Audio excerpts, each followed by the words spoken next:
All right. Hi, everybody. I'm here with Bloodwork, the tabletop simulator demo for the upcoming, at the time of this recording.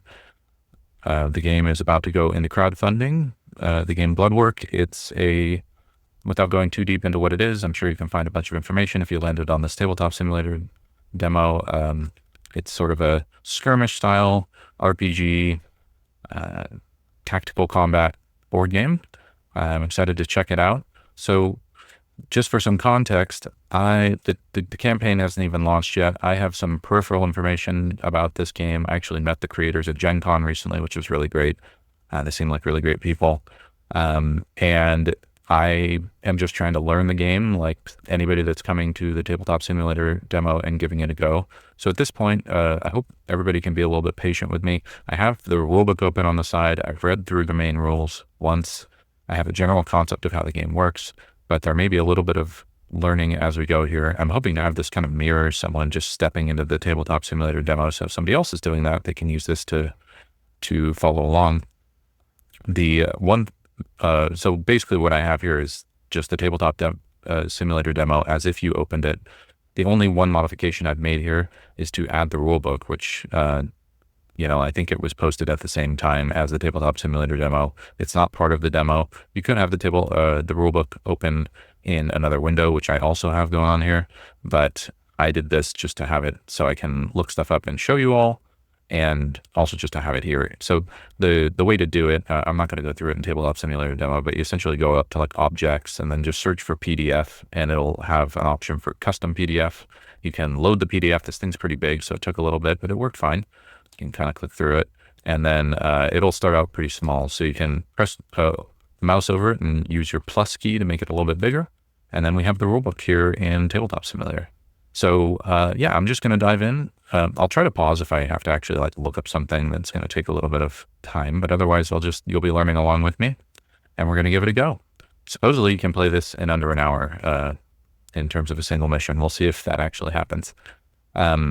But one other thing that I might recommend, just playing around with this earlier in Tabletop Simulator, since you have 4 characters here and you have to control all of them, if you're like me and you're playing solo, or even if you're splitting up with other people, you can go down to kind of get the view of this character. And then what I'm doing is then you can press Control 1 and you'll see it saves camera 1.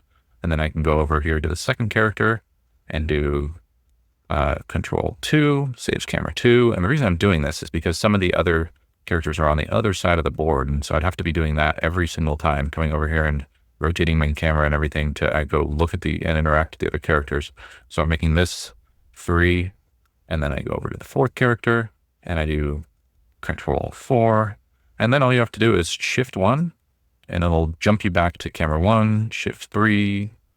So it's a quick way to kind of jump between the different characters. It's a little tabletop simulator tip.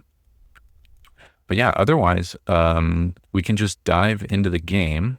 So what's going on here is this is a single fight in the game against this character, Gigarat, which is not a rat. It's a goblin, which you can't really see from there, but it's a goblin on stilts with some bow and arrow. And we have 4 characters that are facing off against it. So one of the first things you probably want to do is to go to the setup page for Gigarat, which I may have to flip through here a little bit. Maybe I can look at the table of contents. Again, some of this is real time. So if we look through here, main quests, examples, it looks like it doesn't list unless I'm missing them, it doesn't list the individual setups by themselves, but you also, the Gigarat campaign, or rather battle, is the example here in the battle setup section. So I can also just use this page. But essentially, I'm going to try to keep this video as brief as it's going to be, which means I'm not going to read through the narrative, but there's actually some pretty nice setup narrative here on page 2, and then some lead into the Gigarat situation. I think later in the book, in one of the quest structures, it kind of tells you to go to a particular quest intro. But the summary being, the reason we're here is some blacksmith's son hired this group of adventurers to go deal with the threat in the village. And by the time you come to the village, everybody's been killed or it's a bad scene, but you sort of follow through with your objective to face these things. So, and yeah, it starts with the stumbling upon a campfire where Gigarat and his little goblin friends are hanging out and ready to fight. I actually don't know if there's something wrong with my tabletop simulator settings. These guys look really blurry, kind of chunky. Maybe I have my 3D object set lower res. So that might just be me. Maybe yours looks better. Yeah, so part of the reason I didn't want to go through all the rules is because I've been looking through them, and I actually think, well, this may be famous last words when I get in here, but I think it's not actually that complicated, but there's a lot of stats and things like that of course, the rulebook needs to go through in a bit more detail. So I'm hoping that I can just kind of dive in. So one of the main things they did a pretty good job setting up the tabletop simulator demo to be set up for this fight with everything, all the terrains here. You have like these little pieces of rubble that you can go interact with.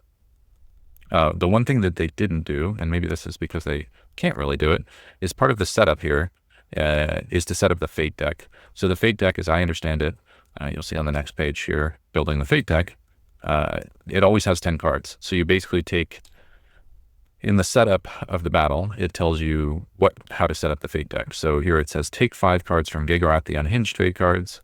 And then it says, take 5 random cards from the goblin sticker fate cards. So that may not be, it wasn't immediately clear to me where that was when you come in here. The 5 cards that are here in the fate deck themselves are Gigarat cards. So here's an example of one of the Gigarat cards. So you see on the top, it says Gigarat the Unhinged. So those 5 cards are the Gigarat cards. The other cards for the goblin stickers are over here. There's 10. So what you're supposed to do, as we saw in the battle setup there, is you shuffle these, and then you take 5. I think there might even, you can even split this here. So it's just, we'll split it into 2 stacks of 5. I just shuffled it by hitting R a couple times. Then I can just grab one of these stacks of 5 and drop it here on the fate deck. And now we have 5 goblin sticker cards and 5 Gigarat cards. And now I can shuffle these so that they're randomized, and we have our deck of 10 fate cards. So that, as far as I could tell, that was the only setup that was needed. We'll see as we dive into this a little bit more. Otherwise, I'm not sure how much I should walk through. Maybe I'll just walk through a very quick rundown of the character board in case it's helpful for folks. So this is your character's health. We're looking here at this Maeve. Maeve is a Fey cleric. This is the character's health. So this is 20. This is equipment, obviously. Each of the TTS demo character starts with something in their chest piece only. It lists every character starts with a base global protection of 1. What that means is if you get attacked in any, you'll see when we get into combat, you get attacked in different regions like your legs, arms, heads, etc. Protection is global, so it will always be like 1 armor no matter where you're hit. So each hero starts with 1 of these. And then on Maeve's card here, you can see that Maeve also has thorns here in the bottom part as just an attribute of this character. So Maeve also has thorns 1, which from memory is, you do damage back if somebody hits you. This is power. Each of these people has different things here that they have. So power regen 2, I'm sorry, they may be just different colors. Their power essentially is the thing that you use to power your abilities. So people have different amounts that they regen per turn, and they're used to use these abilities here on your class card. So you can see here the top ability, Swirling Attack. That little circle in the upper left is how much power it takes to use. So this costs 4 power, this costs 3, this costs 2. And Maeve regenerates 2 per turn. You have a bunch of other stats here. This is the part that was initially very overwhelming to me. Like an initial reaction I had was, oh my gosh, there's so many different like numbers that are put here in all these different slots. Is this all really needed? But actually the manual makes this point too, is there is a decent amount of, real-time mathing that you have to do. Like, okay, if I have to do an agility check and I need to add it to something, what is that? Is that a plus what? So here you have it has the agility and what plus it gives you. It pre-calculates your speed, your max health, all these different things. So the idea is you set this up beforehand with before combat, and you never have to really figure anything out. You don't have to calculate what is your speed or your resilience or what you need to roll on a cheat death roll. It's just all directly in front of you, which could be pretty nice. We'll see how it goes. So then you have your weapons up here. Looks like Maeve has 2 different weapons, Temple Sword and a Temple Blade. I'll go through, that stuff, what's on the card when we actually get into combat, but you can see the attack rate, accuracy, crit chance, and stuff related to that weapon is up here. You have your accessories, which are your items, and then just other, as I mentioned, this is the skill card. These are the attributes, the 5 attributes, sort of like Dungeons and Dragons attributes, strength, intelligence, wisdom stuff, and then the things that those affect, like max health, speed, gambit, resilience, and cheat death. And then these would be other additional sort of bonuses you have, like lifesteal, flanking, etc. So even though there's a lot of numbers here, you don't have to pay attention to most of them unless they're relevant for your character.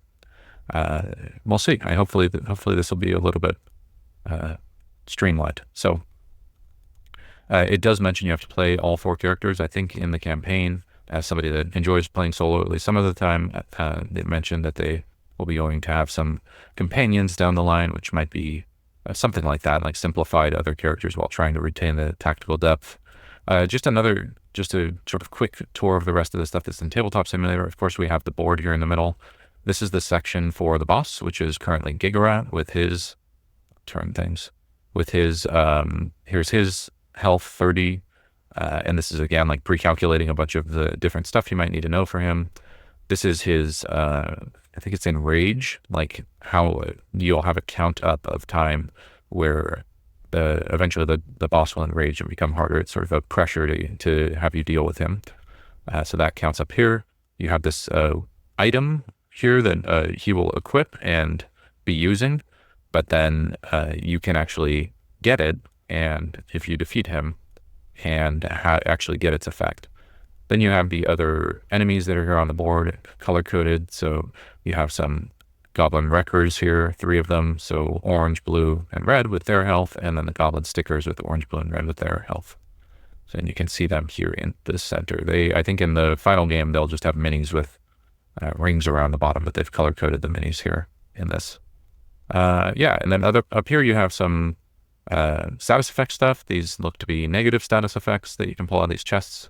You have positive status effects down here. You have some other miscellaneous tokens for like gold. I think these are like probably goblin heads. Other resources. You have some loot tables up here for when you kill things.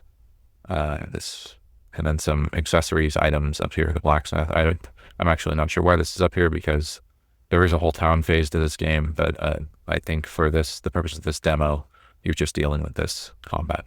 And then separately, you have these contracts over here that, again, may not, or some of these are contracts. You can see contracts on the bottom. I think this top section is achievements, right? So this is to simulate that you have these 2 contracts of like goblin heads and lost ledgers that you, as you're getting goblin heads, you would be kind of like collecting on this contract and get some reward for it. And then you have these achievements of as you do certain things, you can level up these achievements that give you stuff. I'm probably not going to be paying attention to this part because I'm mostly just trying to learn the basic game, but just to point out that that's there. So I think that's most everything that's in the Tabletop Simulator demo, just to, hopefully that gives you at least an orientation. This can maybe be a bit overwhelming looking here, but hopefully that walks you through a little bit. So now comes the scary part for me. I have to just kind of dive into combat. So I'm going to switch to the combat section here. I think I've done all the setup. There's a little bit more here. It's noting that if you move it next to D, which are the rubble things, you can choose to dig as a free action and get some gold. As mentioned, I'm not an expert here, so apologies if I make mistakes. If anybody calls anything out in the comments, I'll try to add it to the description, or if I realize anything after the fact. But this is my first time playing, so I may make mistakes. So here we go. Let's jump in. So we start with the battle. So it's noting that the grunt activation order is tanks, followed by attackers, followed by archers. You can see what type of enemy these things are. These are grunt goblin tanks and grunt goblin archers.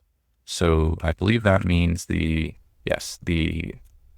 goblin wreckers will go before the goblin stickers when the grunt activation happens.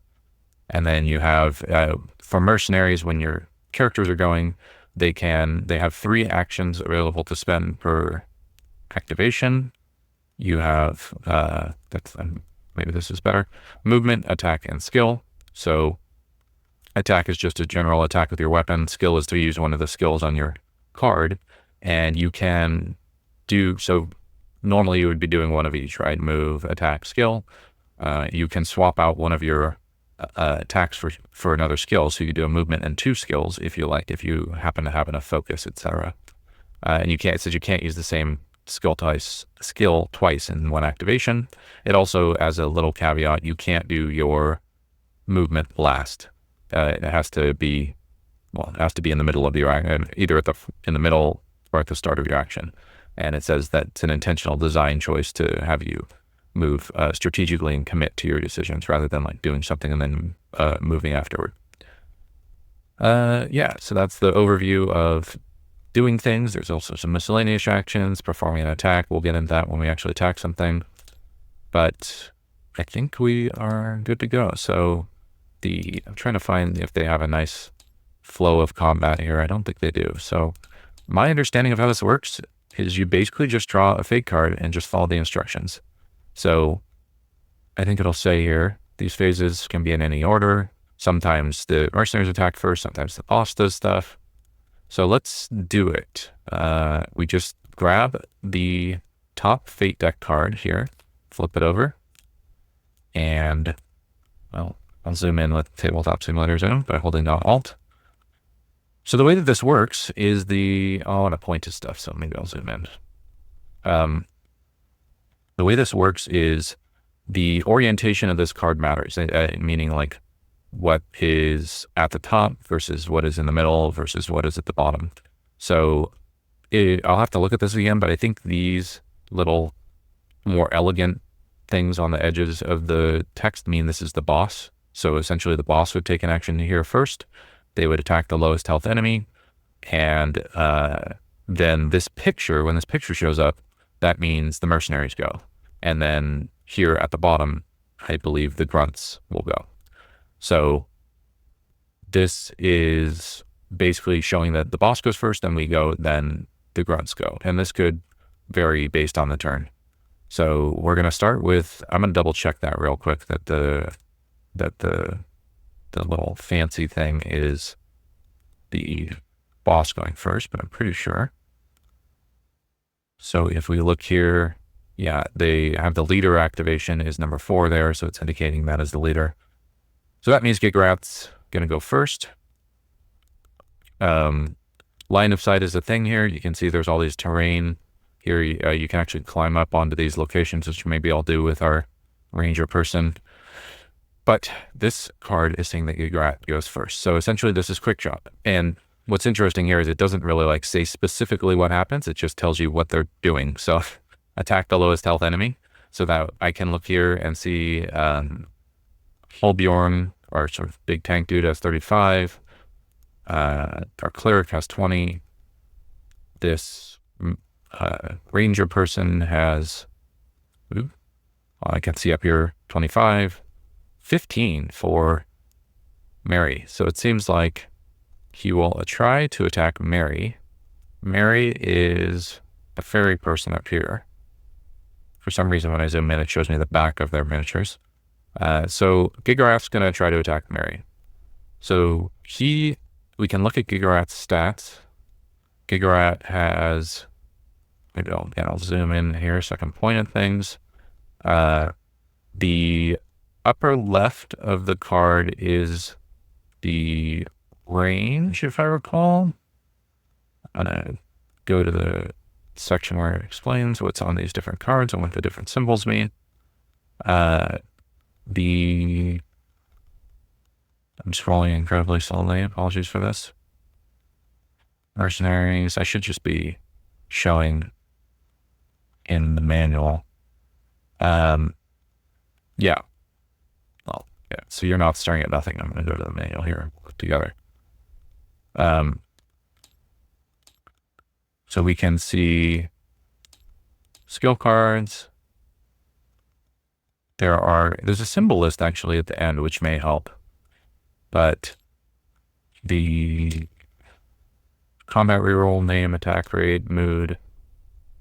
So we see here they have the stats. You know what? I don't even think I need to be looking at the stats on the card because they pre-calculate all this stuff. So yeah, I'm being sort of silly. So we have range here is 5, accuracy is 5 plus, so that's this here. I'm just figuring out what he has to do in order to actually attack Mary. His attack rate is 4, and his offense is 4. Offense. Interestingly, they use the British version. I originally thought this was a typo, but I'm just a uneducated American. So he has 6 move. He has 5 range.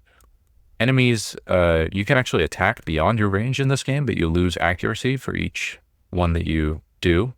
All movement and mostly everything is calculated orthogonally, so there's no direct diagonal movement. You can't attack diagonally when you're in melee. So he would try to get within his range of 5 of Mary. He has a move of 6, so he should very well be able to do this.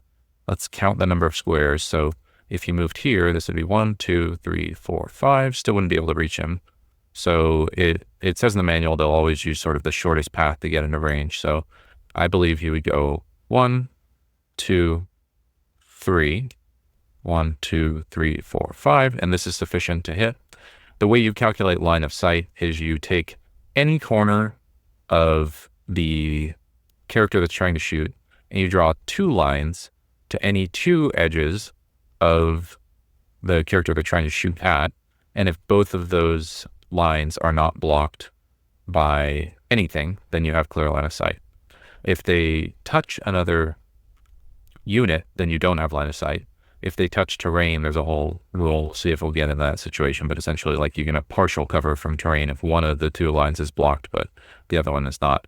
There are line drawing tools in Tabletop Simulator. I'm not going to mess with that, but we can, for example, it doesn't really matter here because there's nobody in front of him, but we can test. So like if we went from here at this corner to this corner of Mary, and here at this corner to this corner of Mary, neither of those lines are blocked. So that means that we have clear line of sight. So he can move there and fire. And let's see, this is, so I have to go to the actual combat thing here. Skill action, attack action. I'm going to, you know what I'm going to do while I'm doing this? I'm going to bring up the actual manual while we're doing this so we can look together at how combat works. So when you're taking an attack action, performing an attack, once you've declared your target, you may roll dice to see first if your attack hits the target. You reference the affinity of the weapon. You basically take the attack rate and you roll against the accuracy, if I recall correctly. So the deal here is, I'm just looking at this card to see if it does anything. It says this is an heirloom, a randomly drawn card that grants the leader an extra ability. This card can be acquired by the mercenaries if specific requirements are met. So if I look at this, it's basically saying he gets an overpower of 1. If I recall, overpower is you sort of calculate the total damage of an attack and then you add that at the end. So it's basically just extra damage for each grunt killed. So for each grunt that we kill, he gets more powerful. And in general, your whole goal of the combat is to defeat the boss. Once you defeat the boss, everybody else flees.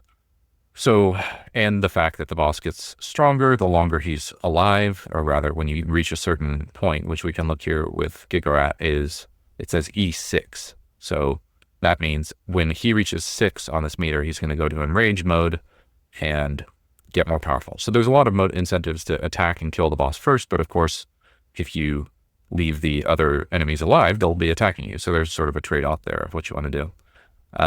So going back to the attack, he has an attack rate of 4, so that means he'll roll 4 d10s, and his accuracy is 5 plus. So he's trying to roll a 5 or more on the dice to hit. So we'll go do it over there. But I'm just checking what the offense stat does. Believe offense, mercenary cards.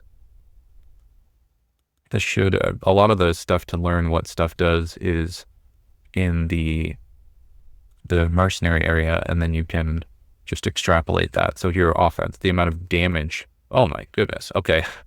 This means he does 4 damage per hit. He gets 4 gets to roll 4 dice, and each one that goes a 5 or over will hit. So he's shooting at Mary. Let's give this a go. Depending on the length of this video, I may just do like 1 turn just so people will have enough to know how to play, and then leave it there and maybe do a second one. So he's going to take 4 dice. I don't know why some are white and some are black. I didn't see that in the manual. Perhaps it's just supposed to be that these are the enemy dice. So he gets to roll all 4 of these dice because he has a 4 attack grade.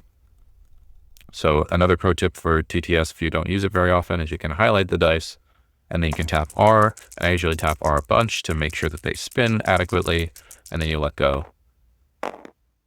And I got really lucky. So 3 of these are below 5, so he does not hit with those. And then this last one of a 5 does hit. So he does 1 hit. And for each hit, they draw a card. So whenever a hit occurs, you draw from this blood deck. I'm going to shuffle these because I don't know if they've been shuffled. So we'll flip one here, and on the top portion of the card is what I don't think this is good. So on the top portion of this card where it says body, that would be if the heroes are attacking. The dark portion of the card on the bottom is what happens with the enemies. So this says tactics. Normally that would say where they're going to try to hit, but in this case, tactics I think is the worst thing that can come up because they do their like special ability, and I think they also attack the weakest part of the enemy. So let's go to the enemy section here, and you can see here number 7 in the diagram is their tactics. So it says special skills that are automatically triggered when a blood card is drawn with a tactic symbol on it. So if we go back to the blood deck, here we go. This is explaining this. It says they will determine the amount of critical damage, etc. Monsters' critical rolls always count as all hits. The critical is when you roll a 10. So it's saying monsters' criticals don't matter. They always draw 1 card when they hit. We'll deal with that if we get any criticals. But this says the monsters target the mercenary's head and use their tactics. So basically, I haven't talked about this yet. So, I'm going to use my saved camera to get here. But we can look at the armor. So Mary has a base global protection of 1 and has this brassiere. Well, she should have really prepared better for combat. This is her only armor. So her head is unprotected. So that means that they will target her head and it's undefended. So she has a base protection of 1 here. So it could have come up that they attacked her body or something and she would get benefit of this armor, but that's not the case. So he did 1 hit for 4, and he's also doing his tactics, which here shows poison is the tactic. I have no idea what that does. There is a list of sort of a glossary near the end. Let's find it together. If you're looking for it near the end of the manual, there are some really nice kind of examples. I actually started here reading the examples because it kind of gave me one of the ways I've learned more effectively is just by looking at examples. But prior to this, there should be, yes. So they're here on page, what is this? Page 67, page 66 are the key terms. So you can look up, this is kind of a glossary. I really appreciate they put this in one place. You can look up what everything does. So if we go to poison, you can see accuracy -1 and speed -1. Can only be removed by dispelling, does not stack, can be dispelled. So there's a way to dispel status effects. So and it will say here for all these status effects whether they can be dispelled or not. So it's saying poison can be dispelled, but it gives -1 accuracy and -1 speed.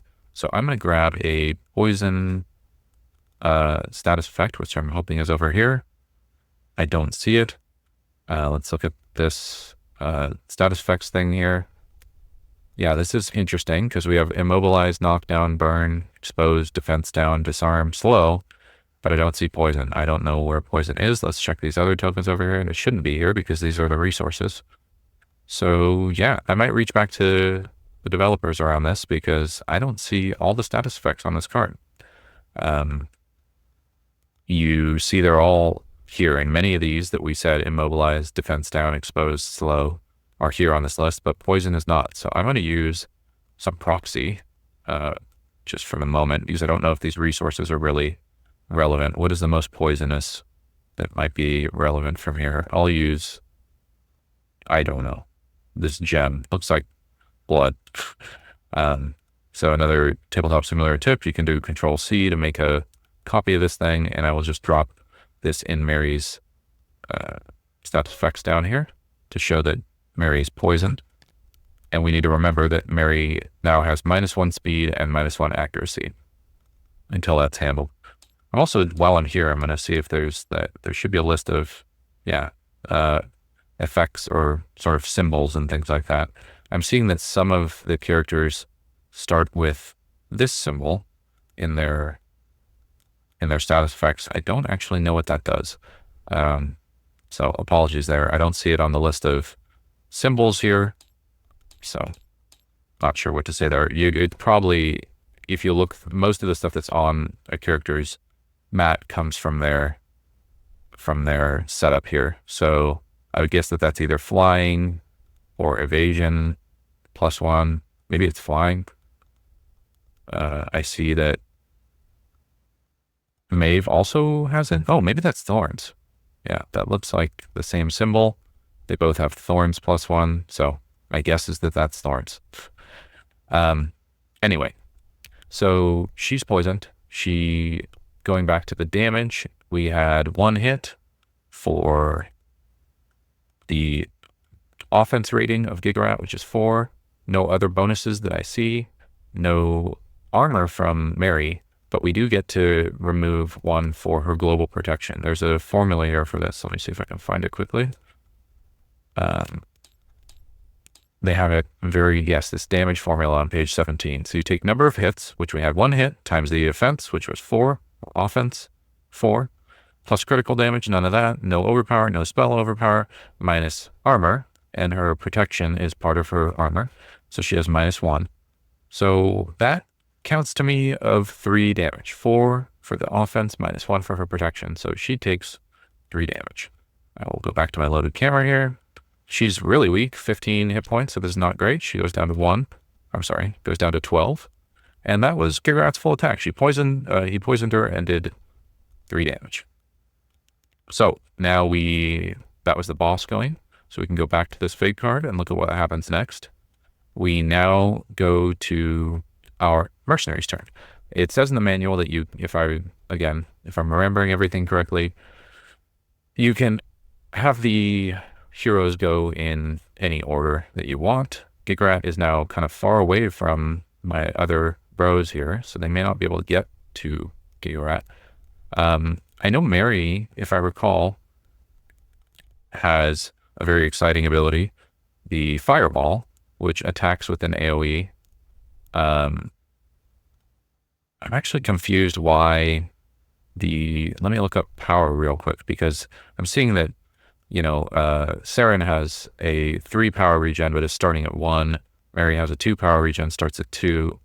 Not actually sure why they're starting at those random values, because Halbjorn starts at 0. And I think the reason, if I remember, is because they actually have, even though these are power, they have different stats. So you see Maeve here next to medium armor, it says mana 2+2. Okay, so this makes sense.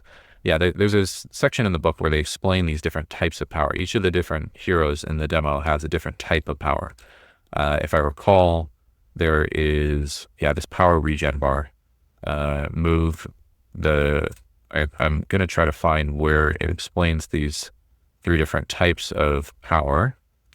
Yes, it's on page 9. So if we go to page 9, by the way, if you don't know Tabletop Simulator, you can just mouse over a book and type the number of the page you want to go to. So we have here the different types of power. So you see Fury. This is what Halbjorn has. So I'm not going to go into detail about it, but just really a high level, Fury is gained essentially by, you start with 0, or rather Halbjorn starts with 0, and then he gets Fury when he hits things. Energy goes up in a sort of weird, it has like a formula to it. You kind of roll d10s and you can get different amounts of energy. Focus, you lose 1 each time you're damaged, but then you gain them per round. And mana is just normal. You start with a certain amount and then it goes up a certain amount every time you activate. So that would mean that Mary if I'm going to have to try to have Mary go first, I actually have no idea who's the best person to go first. I wanted her to do her fireball, but I don't think she'll have enough power. So, but just for thematic purposes with her retaliating against Gigrat. So as I read this, you see her mana is 2 + 2. What that means is she starts with 2, and then every turn she goes up 2 from her power regen. So my understanding is when she activates, she'll go up to 4 here. So she now has enough mana to do either her Bolt of Lightning or teleport. I don't think teleporting really makes sense right now. I think Bolt of Lightning might make sense. Maybe she can get out of range. She's pretty weak here, so maybe she can kind of book it a little bit and try to shoot at Gigrat. So yeah, she doesn't have enough for the fireball. Her Ring of Fire this is her main weapon, so she doesn't have an offhand weapon. It's an attack rate of 3, accuracy of 7+, and the range is this really, am I reading that this is no range? Accuracy, her range is, I'm forgetting where to find the range. Let's see if I can do it with the bow here. The range, you would think it would be related to the weapon. We've got the defense, the accuracy, the attack rate. Yeah, I'm forgetting, maybe it's on the ability? All right, let me see if I can find this really quickly in the manual. If I can't, then I'll pause the video and come back to it. It looks like the abilities themselves have ranges. That makes sense. But ranged attack.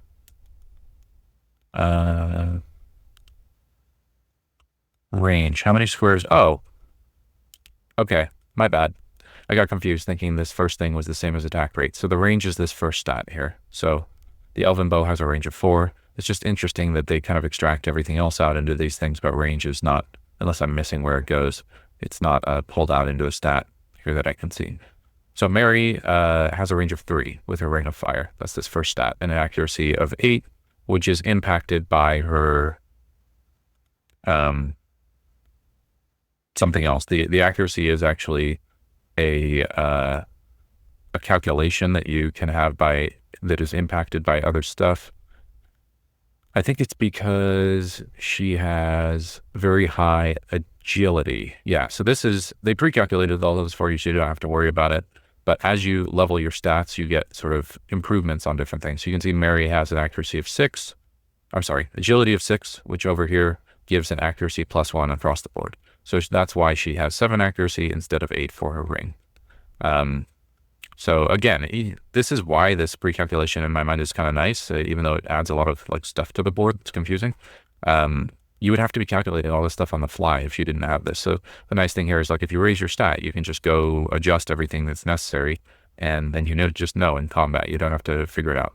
So Mary has a range of 3, an accuracy of 7, but if I use her Bolt of Lightning, she can attack with range +2. So she can get a 5 range on this. So she can actually attack right back at Gigrat. So here's what I'm thinking. She can move in the middle, but only a range of 3. So I'd have to move up to Gigrat to try to attack him. And then I could attack and use my skill. But that would leave me just really a sitting duck right next to him, even though I'm pretty weak. So, I can use 2 skills, but I don't have enough mana to do 2 attacks here. So she also has flying, by the way, which allows her to kind of fly over stuff.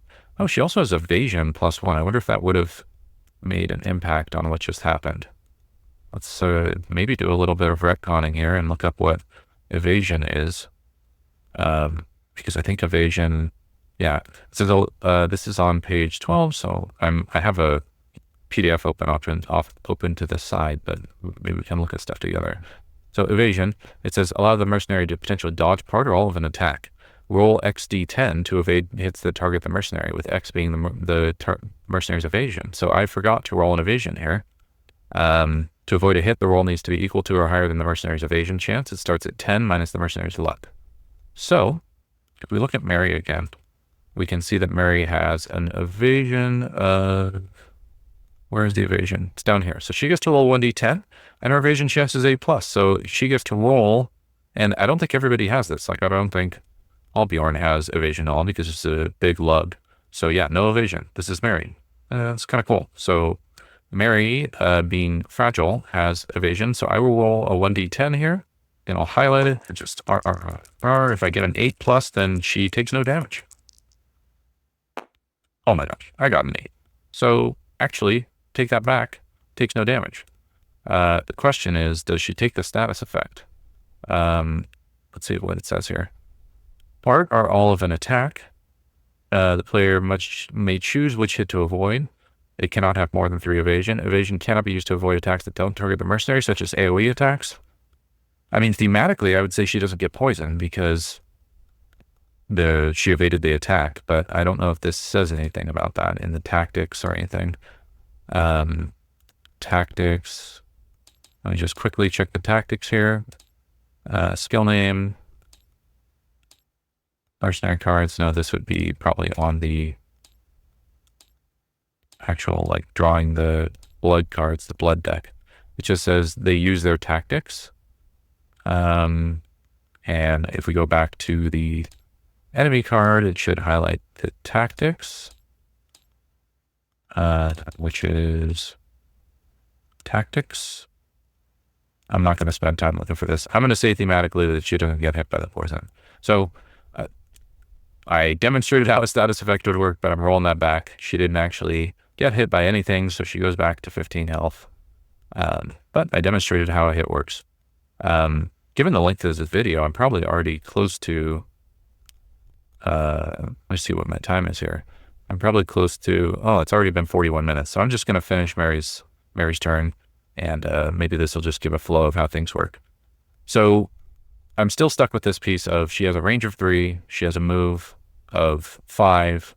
So you know what, this is not going to be optimal, but just to show the full scope of a hero's turn, I will have Mary first do Bolt of Lightning, which takes, and this is totally not optimal because I could just, what I'm going to do is move up and do a Ring of Fire afterward. But just to show how skills work, I will use Bolt of Lightning, which takes 3 energy, mana. So that goes from 4 to 1 to use Bolt of Lightning. She can attack with range 2. Her normal range is 3. So this is a 5 range, and we just knew that Gigarat is in 5 range because he just attacked her. So now Mary gets to roll 3 dice and has an accuracy of 7+. So we'll grab these 3 dice, roll ball,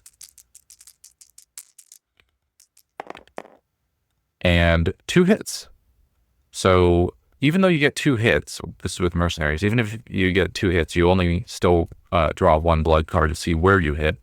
The only time you'll draw multiple blood cards is if you get multiple criticals. A critical is a 10.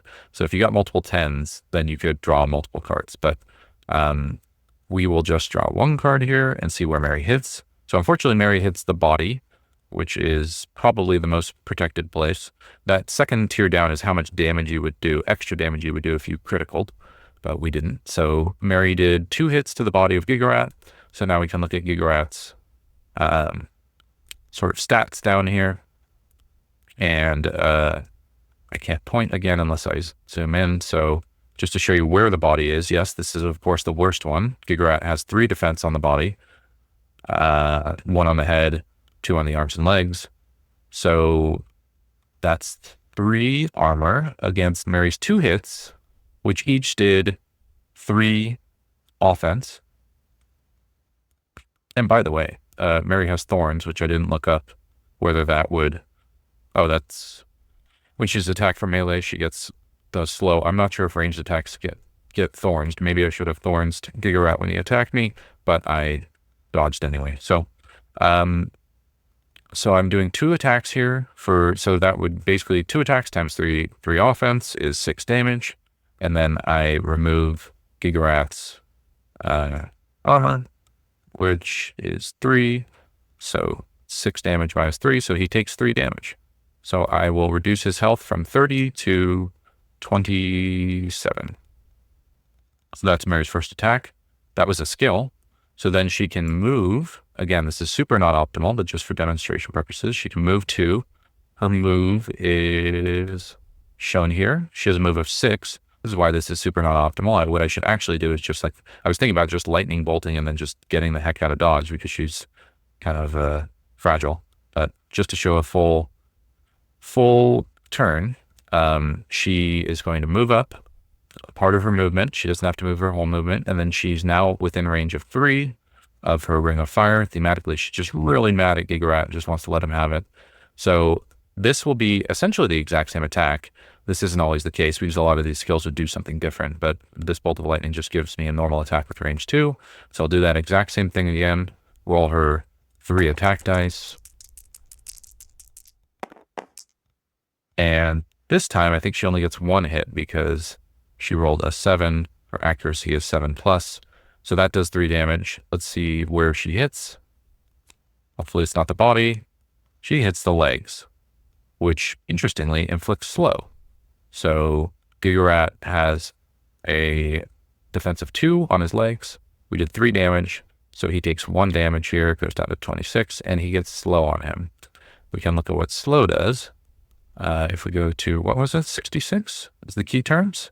So if we go to slow, we see slow is speed -2, removed at the end of the unit's next activation. Max stack of 3 can be dispelled. So we can grab, is there a slow up here? There is slow. So I will grab slow, throw it on Gigarat and his little status effect thing here. So essentially his speed, which is normally 6 here, will be reduced by, what was it, 3? Yeah, 2. So he will only be able to move 4, even though he's on stilts. Maybe we damaged one of his stilts with the fire. It's on fire. One of his stilts is on fire. And he's slowed just only for his next activation. So that would be Mary's full turn. Mary did a skill, then a move, then a basic attack. And then we could have whoever else go. We have 3 other characters. And then at the end, the grunts would go. And they would follow a very similar flow to Gigarat. They would just go in the order that was prescribed here of the tanks first and then the archers. I actually don't recall off the top of my head in what order they go in between that, like which tanks go first. Let's see what it says. That's just because that'll be a pending question if you try to continue. 16, it says, each group of mercenaries can have phases during a round, so long when the phase occurs. All units of that type activate 1 by 1. Grunts have a specific activation order based on their role, detailed in the chart below. Tanks, archer, attackers, archers. These phases can be in any order. We got that. It doesn't actually say, unless it's on page 19 where it's referencing here, how they move within their order. It doesn't say that. So I would assume whenever it doesn't say something, unless I'm missing it, that they go within, the player chooses the order.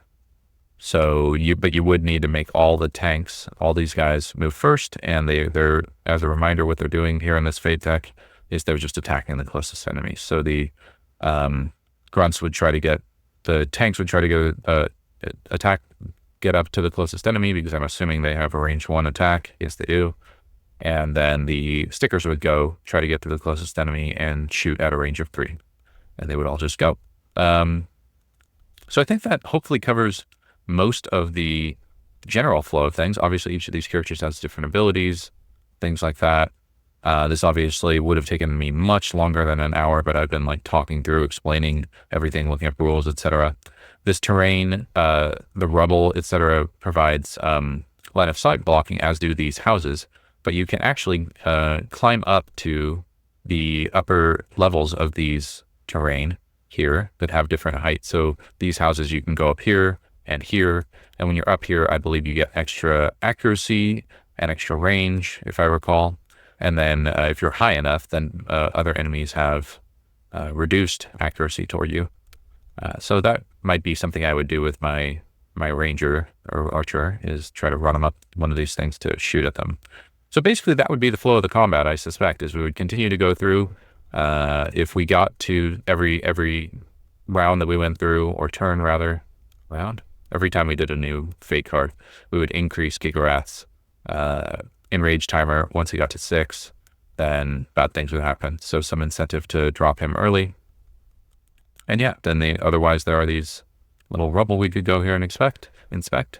We would do the loot table when we kill things. There's a loot table for humanoids here that you roll on. There's a loot table for Gigarat himself.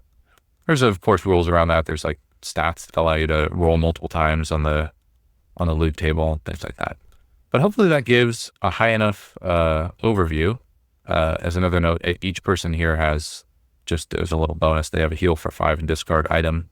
But yeah, hopefully that gives enough flow of like how the general flow of the game works. And my hope is that as things continued, it would play out pretty similarly to the rest here. So yeah, hopefully that serves as an overview of how to load this up in TTS and begin playing. And we'll see if I don't want this video to be any longer, so I'm going to stop here. But we'll see if maybe I'll play a little bit more to get the rules under me and see how long it actually takes if I knew the rules to play through. But hopefully this has been helpful for folks, and I will talk to you all later.